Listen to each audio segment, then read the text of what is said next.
One of the most perplexing things about reality is what seems obvious, time. We've all wondered about it.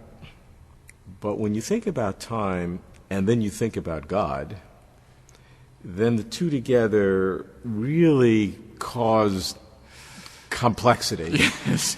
How do you deal with God and time? I remember one philosopher who said that if the philosophical importance of a topic can be judged by the amount of nonsense written about it, then the concept of time comes somewhat ahead of the concept of space and somewhat behind the concept of God. Right. And you put God and time together, you have a subject that is truly baffling and mind-expanding, one of the deepest. I spent 13 years working on this topic as my major research interest, and it's an inexhaustible study.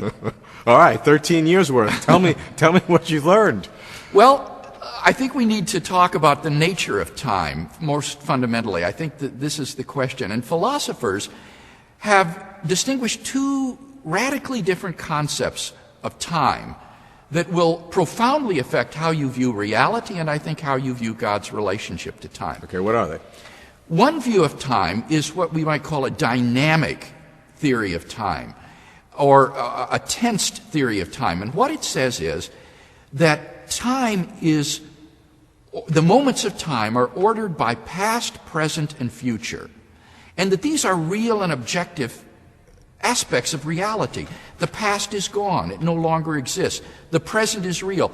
The future has not yet come to be and is not real. And so the future is not sort of out there ahead of us down the line waiting for us to arrive. The future is pure potentiality. Only the present is real. And so things in time come to be and pass away. There is real, objective, temporal becoming in the world as things come into existence and then pass out of existence. That's the dynamic process or tensed theory of time. Tensed meaning that there are verbs which have past tenses and present tenses and future tense. Yes, and that those tenses express objective features of reality. That's the key. Now, sometimes you call this the A theory. That's right. That comes from the British idealist J.M.E. McTaggart, who distinguished these two theories, I think, first of all among thinkers, and called one the A theory and the B theory. Not too descriptive, but a convenient label. The A is the dynamic one. That's the one right. that I would say is the common perception. I think it is the perception of the common man. It's the common sense view. It's a little hard to discern what is the present because we're moving through the present. I don't know how long the present lasts. That's right, yes. That's a little difficult. But That's a difficult question. But let's say now we have the dynamic theory. Theory A, past doesn't exist, future is a potentiality. Now, what's the B theory? The B theory, or the static theory, or the tenseless theory of time, says that the difference between past, present, and future is just an illusion of human consciousness. That in fact, all moments of time are equally real and existent. The future is as real as the present is as real as the past. So for the people in 1868 is real, and we are in the future. For the people in 2050, we are in the past, and the present for them is real. But all of those are just subjective standpoints of those observers. In fact, if you could stand back and see things from a sort of God's eye point of view, all moments in time are equally real, and temporal becoming is just a subjective psychological feature of human consciousness, not a real feature of the world. Moving in this path.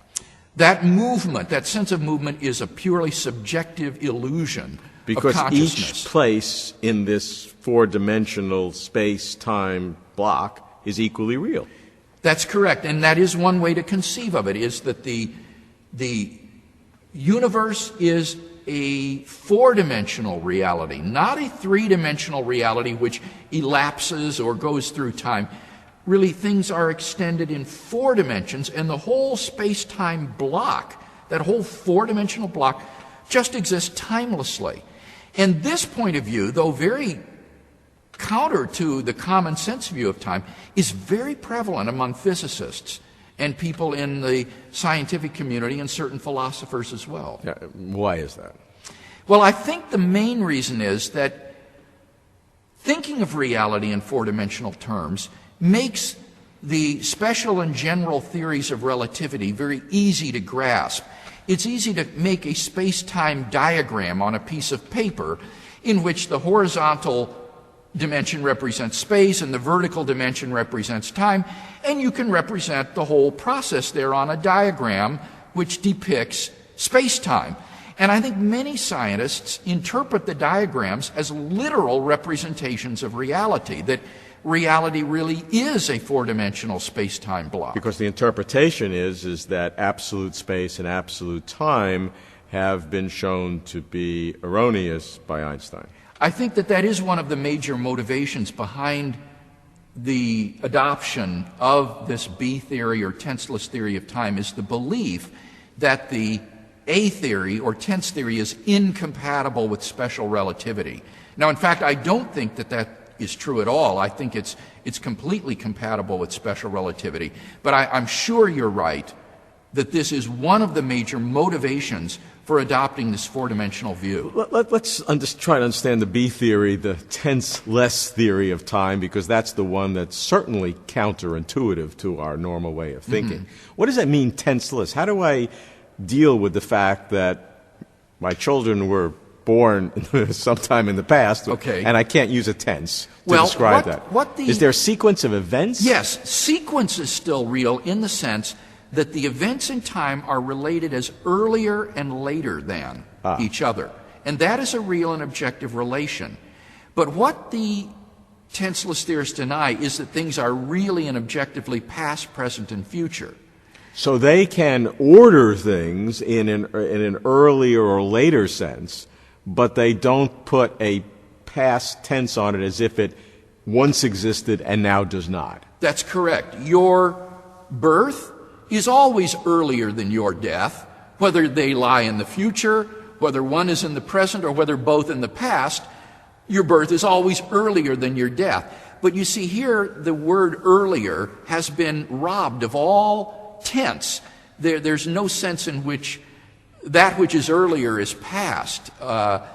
It is a relationship which is akin to the less than and greater than relationship that stands among numbers. By saying robbed, you're showing your own prejudice, yes, I think. That is an emotionally Others loaded may term. say you strip out the artificiality that a human mind has injected into it. Absolutely. That is what they would say. And that they would say that there is no mind-independent becoming or presentness of reality. So it's a radically different interpretation of the world than the common sense view.